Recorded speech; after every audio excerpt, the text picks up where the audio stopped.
Our next guest has been named the Connecticut National History Day Teacher of the Year. Gretchen Gurr is a history teacher at Hillhouse High School and is going to tell us about why some of her students will be heading to Washington, D.C. this month. Welcome to the show, Gretchen. This is such an honor. Absolutely. So tell me how long you've been teaching American history. About 7 years now, and a lot of different types of U.S. history, both new, current, and obviously the past. So. And you've been in New Haven for a while? The whole time. I haven't left, and I don't plan on it. So. That's great. Now you're part of the Teaching American History Congressional Grant. What's that all about? Well, it's basically a grant for teachers. Doesn't matter sort of what background you have in terms of your subject area, but it's designed to expose teachers to basically historical narrative and, more importantly, how we look at history today.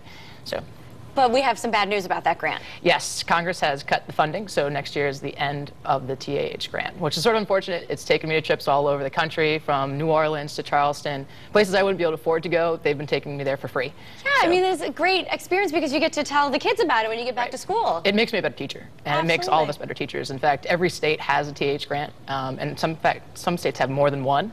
So yeah, I've been fortunate to be part of that. So what happens now? Is there any works, or is there anything to do, or just stand by, I guess? It's sort of like a standby and hope that maybe something else will creep up in the future. All right. So let's talk about the trip to Washington, D.C. What's this about? Well, my students have placed, in fact, they've placed #2 in the state for the documentary contest. And so at this point, what's nice is that they're going to be able to compete against 199 other students.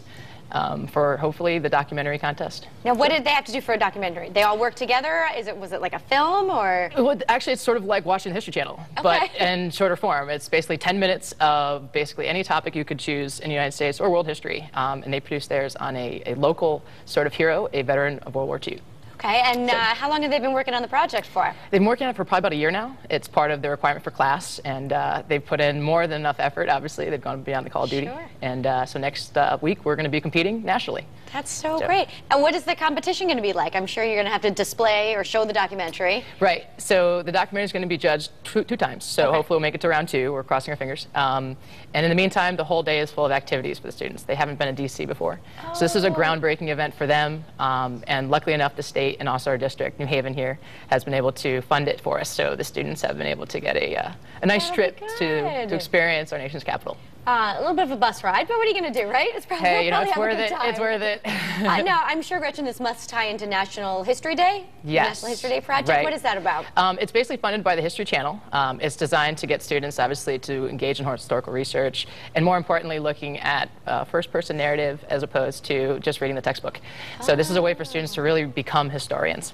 Great. Now, let's talk about the value of advanced placement courses in urban schools. Right. Sometimes you don't necessarily think about that, but we should. You know, it really raises the standard and the rigor in the classroom, especially in the inner city. I've been teaching now for 2 years. I've brought a lot of success to the program. And I think what it says is that students, doesn't matter who they are or what level they are, they can be brought to that standard and pass the AP tests. So. And they get college credit for that? They can do that. In fact, right now I'm also concurrently enrolled at UConn, so I'm also an adjunct professor. My students get 6 credits through UConn every year just by taking my AP class. Wow. And passing it. So there's so many opportunities for students to really experience really rigorous college level curriculum and the high school level. That's fantastic. Let's talk a little bit more about the documentary. Sure. Give us more of a sneak preview of what's going to be debuted. Well, let's just put it this way. This is sort of my students' claim to fame, because not only did they produce something that is engaging, it's also informative.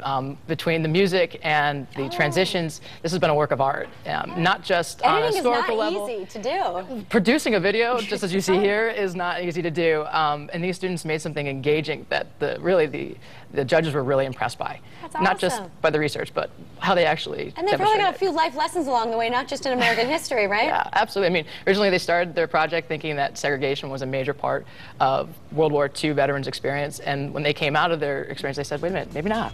Yeah. So it raises questions and hopefully some new answers. All right, well, best of luck to everyone in Washington, D.C. Gretchen, thanks for being here. You too. And we are out of time. Thank you so much for joining us today. Make it a great day. We'll see you back here tomorrow. Excellent. Thank you. Appreciate it.